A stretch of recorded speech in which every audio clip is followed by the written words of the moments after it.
నయవంచనకు నయారూపం కాంగ్రెస్. మోసానికి మనిషి వేషం కడితే రేవంత్.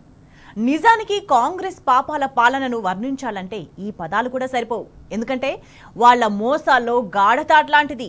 దగా అనే పదార్థం కాంగ్రెస్ రక్తంలోనే ఉంది. కుట్ర అనే కణం కాంగ్రెస్ డిఎన్ఏకు మాత్రమే సొంతం. ఎన్నికలప్పుడు రైతులను ఓట్ బ్యాంకుగా వాడుకోవడం, గద్దెనెక్కిన తర్వాత టిష్యూ పేపర్లా విసిరి పారేయడం హస్తం పార్టీకి ముందు నుంచి అలవాటే. ఒక్క ఏడాదిలోనే రైతులను నడి రోడ్డుకి ఇచ్చిన రాక్షసులు ఈ కాంగ్రెస్ పాలకులు. రైతు భరోసాని ఊదరగొట్టి చివరకు సురుమనిపించారు. 2 సార్లు రైతు భరోసా ఎగ్గొట్టి అన్నదాతల నెత్తిన నీళ్లు చల్లారు. ఇక ఇప్పుడేమో 12,000 ఇస్తామని అర్రాస్ పాట పాడుతున్నాడు రేవంత్. పోనీ అదైనా చక్కగా ఇస్తారా అనంటే 1,00,000 కొర్రీలు కోతలు. సగానికి సగం మంది రైతులకు రైతు భరోసా ఎగ్గొట్టడానికి పక్కాగా వ్యూహరచన జరుగుతుంది.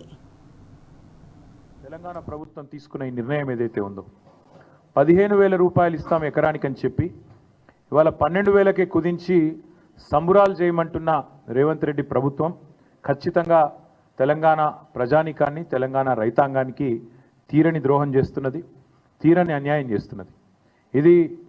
ఈ ద్రోహాన్ని, ఈ వంచనని తెలంగాణ రైతులు ఎట్టి పరిస్థితిలో మరి క్షమించరు అనేది తప్పకుండా మా పార్టీ యొక్క ఆలోచన. అందుకే నమ్మి ఓటేసిన పాపానికి, డిక్లరేషన్ల పేరిట మీరు ఇచ్చిన వాగ్దానాలు, గ్యారంటీల పేరిట మీరు చెప్పిన మాటలు పచ్చి మోసం అని చెప్పి ఇవాళ తెలంగాణ రైతన్నలందరికీ అర్థమైంది. కాంగ్రెస్ పార్టీని ఖచ్చితంగా భవిష్యత్తులో పాతరేస్తారని చెప్పి మేమైతే బలంగా అనుకుంటా ఉన్నాం. నిజంగా చెప్పాలంటే మోసం అనే పదం కాంగ్రెస్ పార్టీకి సంబంధించినంత వరకు చాలా చిన్న పదం. దగా, నయవంచన, ఈ పదాలు కూడా నిజంగా చెప్పాలంటే సరిపోదు. డిక్షనరీలో కొత్త పదాలు ఎతకాలి వీళ్ళు చేసిన ఈ ద్రోహానికి. అందుకే ఇది ఒక చీకటి అధ్యాయంగా మిగిలిపోతుంది. కపట నాటకాలకు, నోరు తెరిస్తే పచ్చి అబద్ధాలకి. ఇంకొక మాటలో చెప్పాలంటే అబద్ధానికి అంగిలాగు దొడిగితే ఇగో ఈ కాంగ్రెస్ పార్టీ నాయకత్వంలాగా ఉంటుందని చెప్పి వాళ్ళ రాష్ట్ర రైతాంగాన్ని మొత్తానికి కూడా అర్థమైంది. అసలు వరంగల్ రైతు డిక్లరేషన్లో రేవంత్ ఏం చెప్పాడు? రైతు భరోసా పథకం కింద భూమి ఉన్న రైతులకు, కౌలు రైతులకు ప్రతి ఎకరాకు ఏడాదికి 15,000 ఇస్తామని హామీ ఇచ్చాడు. భూమి లేని రైతు కూలీలకు ఏటా 12,000 ఆర్థిక సాయం అందిస్తామని వాగ్దానం చేశాడు. అన్ని పంటలకు మద్దతు ధర ఇస్తామని నమ్మబలికాడు. ఇంకా నోటికొచ్చినవి ఏవేవో చెప్పాడు. అందులో ఏ ఒక్కటైనా అమలైందా? మొత్తం 75 లక్షల మంది రైతులకు రైతు భరోసా ఇస్తామని చెప్పాడు రేవంత్. మరి ఇప్పుడెందుకు ఈ సర్వేలు? ఇది మోసం కాదా?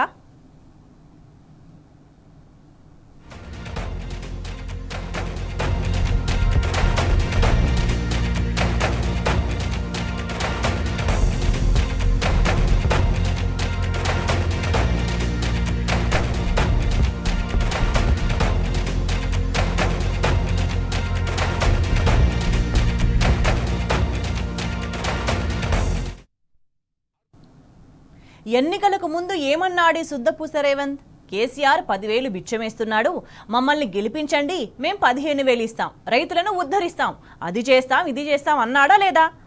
ఆఖరికి దేవుళ్ల మీద కూడా ఓట్లేసి అబద్ధాలు చెప్పిండు కదా. ఎన్నికలకు ముందు రైతులను బుట్టలో వేసుకొని చివరకు ఓటు తీసి గట్టి మీద పెట్టేసిండు. 15,000 సంగతి దేవుడెరుగు. ఉన్న 10,000 కూడా ఇవ్వలేదు. వానాకాలం రైతు బంధుకు ఎగనామం పెట్టేసిండ్రు. రైతు భరోసా అని చెప్పి చివరకు వ్యవసాయం మీద రైతుకు భరోసా లేకుండా చేశాడు ఈ రేవంత్ రెడ్డి. డిసెంబర్ 3కు ముందు తీసుకుంటే 5,000, డిసెంబర్ 3 తర్వాత తీసుకుంటే 7,500 రూపాయలు ఇస్తానని చెప్పి ఆనాడు ఎన్నికల కమిషన్కు ఉత్తరం రాసి రైతు బంధు ఆపి సన్నాయి నొక్కులు నొక్కిన వాడు రేవంత్ రెడ్డి. ఆ రోజు 10,000 రూపాయలు కేసీఆర్ గారు 2 పంటలకు ఇస్తుంటే 3 పంటలకు ఇయ్యవా, 3వ పంటకు ఇయ్యవా అని అవహేళన చేసిన వాడు రేవంత్ రెడ్డి. 10,000ను బిచ్చమన్నవాడు, ముష్టి అన్నవాడు రేవంత్ రెడ్డి. మరి ఇవాళ మేము అడుగుతున్నాం, 10,000ను ముష్టి అంటివి, బిచ్చమంటివి, 15,000 ఇస్తానంటివి, ఇవాళ 12,000కు సరిపడి మళ్ళీ అదేదో గొప్ప విషయంలాగా చెప్పుకుంటే సిగ్గనిపిస్తలేదా నీకని అడుగుతా ఉన్నాం. కనీసం మాత్రం చీమగుట్టినట్టన్నా అనిపిస్తలేదా? ఇచ్చిన మాటలు ఈ రకంగా సిగ్గు లేకుండా తప్పుతుంటే కనీసంగా కూడా ఏం అనిపిస్తలేదా అని అడుగుతా ఉన్నాం. ఓడదాటదాకా ఓడమల్లన్న, ఒడ్డుకెక్కినాక బోడమల్లన్న. ఇక అది కాంగ్రెస్ పార్టీ యొక్క వైఖరి మొదటి నుంచి కూడా. రాహుల్ గాంధీ నుంచి మొదలు పెడితే రేవంత్ రెడ్డి దాకా అందరి వైఖరి అదే. 2023 యాసంగిలో ఒక్కొక్క ఎకరానికి 2,500 భరోసా ఎగ్గొట్టాడు రేవంత్. 2024 వానాకాలంలో ఒక్కొక్క ఎకరానికి 7,500 ఎగనామం పెట్టాడు. 2024 యాసంగిలో ఒక్కో ఎకరానికి మరో 7,500 రైతు భరోసా ఇవ్వనే లేదు. అంటే కాంగ్రెస్ ప్రభుత్వం ఒక్కొక్క ఎకరానికి 17,500 బాకీ పడింది. మరి ఎగ్గొట్టిన ఆ రైతు భరోసా పైసలను ఎప్పుడు ఇస్తావు మిస్టర్ రేవంత్?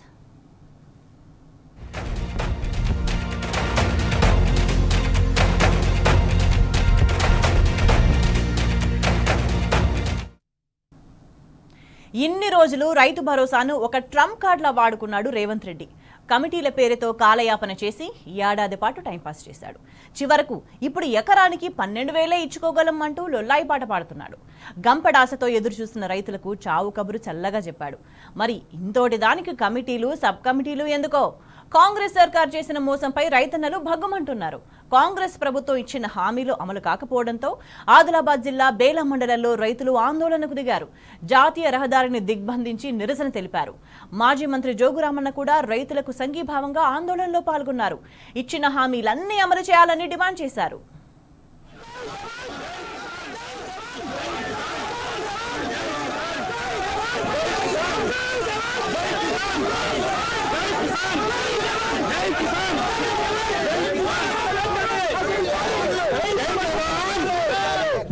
ముఖ్యమంత్రి రేవంత్ రెడ్డి మాట తప్పిన రేవంత్ రెడ్డి ముఖ్యమంత్రి మాట తప్పిన రేవంత్ రెడ్డి ముఖ్యమంత్రి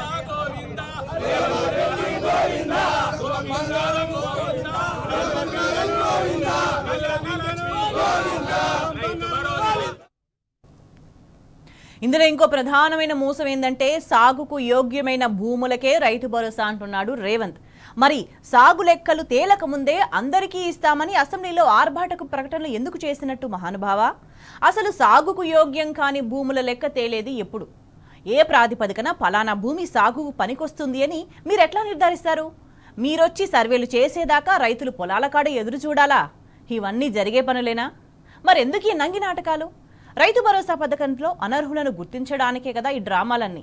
సగం మంది రైతులకు భరోసా కూతబెట్టి మీరు సాధించేదేంది? కేసీఆర్ ప్రతి ఎకరాకు రైతు బంధు ఇస్తూ వచ్చారు. మరి మీరెందుకు ఇవ్వరు? సగం మందికి ఎగ్గొట్టి కేసీఆర్ కన్నా గొప్పగా ఇస్తామని ఎందుకు డబ్బా కొట్టుకుంటున్నారు? ఇందుకేనా మీకు అధికారం ఇచ్చింది?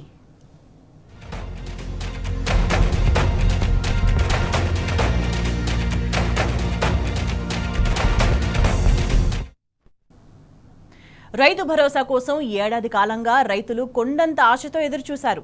365 రోజులు గడిచిపోయినా కాంగ్రెస్ ప్రభుత్వం క్లారిటీ ఇవ్వకుండా నానుస్తూ వచ్చింది.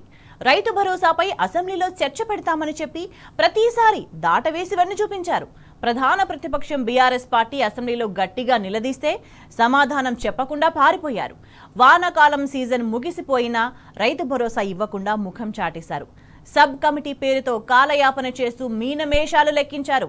ఇక ఆ గొప్ప సబ్ కమిటీ నానా క్వర్రీలు పెట్టి రైతు భరోసాను సగానికి కోతబెట్టే సిఫార్సులన్నీ వండివార్చింది. వాటన్నింటినీ తూర్చా తప్పకుండా అమలు చేయడానికి రేవంత్ సర్కార్ ఇవాళ్టి నుంచి సర్వే మొదలుపెట్టింది.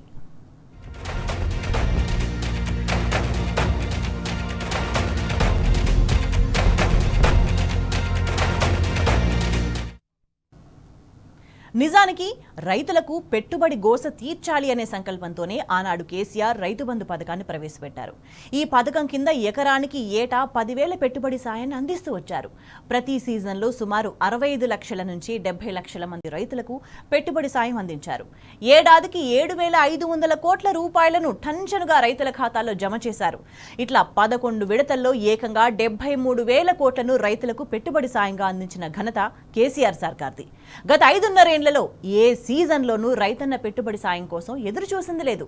చివరకు కరోనా కష్టకాలంలోనూ రైతులను ఆదుకున్న గొప్ప మనసు కేసీఆర్ సర్కార్ది. కానీ ఇప్పుడు కాంగ్రెస్ వచ్చింది, రైతు బంధును బొందబెట్టింది. పరిపాలనలో 10 ఏళ్లలో ఆనాడు రుణమాఫీకి అదేవిధంగా రైతు బంధు పథకానికి రెండింటికి మాత్రమే నేను చెప్పేది, మిగతా చెప్పని కూడా చెప్పట్లేదు. డైరెక్ట్గా రైతుల ఖాతాల్లో పడ్డ పైసల గురించి మాత్రమే చెప్తున్నాను నేను.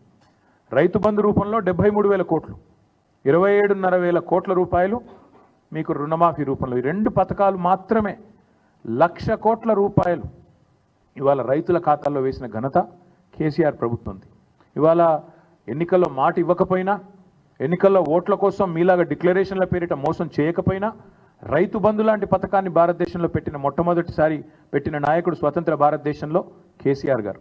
అందుకే కేసీఆర్ గారు రైతు బంధుగానే ఉంటారు, రేవంత్ రెడ్డి రాబందుగానే మిగిలిపోతాడు, రైతుల పాలిట రాబందుగానే మిగిలిపోతాడనే మాట నేను ఖచ్చితంగా చెప్తా ఉన్నా. నేను అడుగుతా ఉన్నా రాహుల్ గాంధీని కూడా, కష్టం వస్తే వస్తా అంటివి, ఇది నా గ్యారంటీ అంటివి, పిలువుండ్రి వస్తా అంటివి. వాళ్ళ తెలంగాణ రైతులు అడుగుతున్నారు, రాహుల్ గాంధీ గారు ఎక్కడున్నారు మీరు? అసలు మీ ప్రభుత్వం ఇన్ని మోసాలకు పాల్పడుతుంటే, రైతు భరోసాని కూడా ఇవాళ రైతు నిరాశగా మారుస్తుంటే, రాష్ట్రంలోని రైతాంగాన్ని నయవంచన చేసి గొంతుకొస్తుంటే ఎక్కడ ఉన్నావు రాహుల్ గాంధీ నేను అడుగుతా ఉన్నా. వచ్చే దమ్ముందా? వరంగల్కి వస్తావా? ఏదైనా ఒక గ్రామానికి వచ్చి రైతులతో కూర్చుంటావా? మాట్లాడతావా? కనీసం ఎందుకు ఈ రకంగా మోసం చేస్తున్నదో నీ రేవంత్ రెడ్డి ప్రభుత్వం చెప్పే ధైర్యం ఉందా? మేనిఫెస్టోలో ఇచ్చిన మాటను నిలబెట్టుకున్నందుకు ముందుగా ముఖ్యమంత్రి నుంచి మొదలు పెడితే రాహుల్ గాంధీ దాకా ఖచ్చితంగా తెలంగాణ రైతాంగానికి క్షమాపణ చెప్పాల్సిందే. మాటల్లోనూ చేతల్లోనూ కాంగ్రెస్ నాయకులు కోతల రాయుళ్లే. చేతనైతే మరో నలుగురికి సాయాన్ని పెంచాలి గాని ఉన్నవి కూడా ఊడగొడితే ఎట్లా? ఇందుకేనా మిమ్మల్ని గద్దె మీద కూర్చోబెట్టింది? ఈ మాత్రం దానికేనా రైతులు మీకు ఓటేసింది? కేసీఆర్ రైతు గౌరవాన్ని పెంచితే మీరొచ్చి అన్నదాతలను యాచకులుగా మారుస్తారా? ఇది సిగ్గుచేటు కాదా? ఒక్కటి మాత్రం నిజం, కేసీఆర్ ఎప్పటికీ రైతు బాంధవుడే, రేవంతే రాబందు.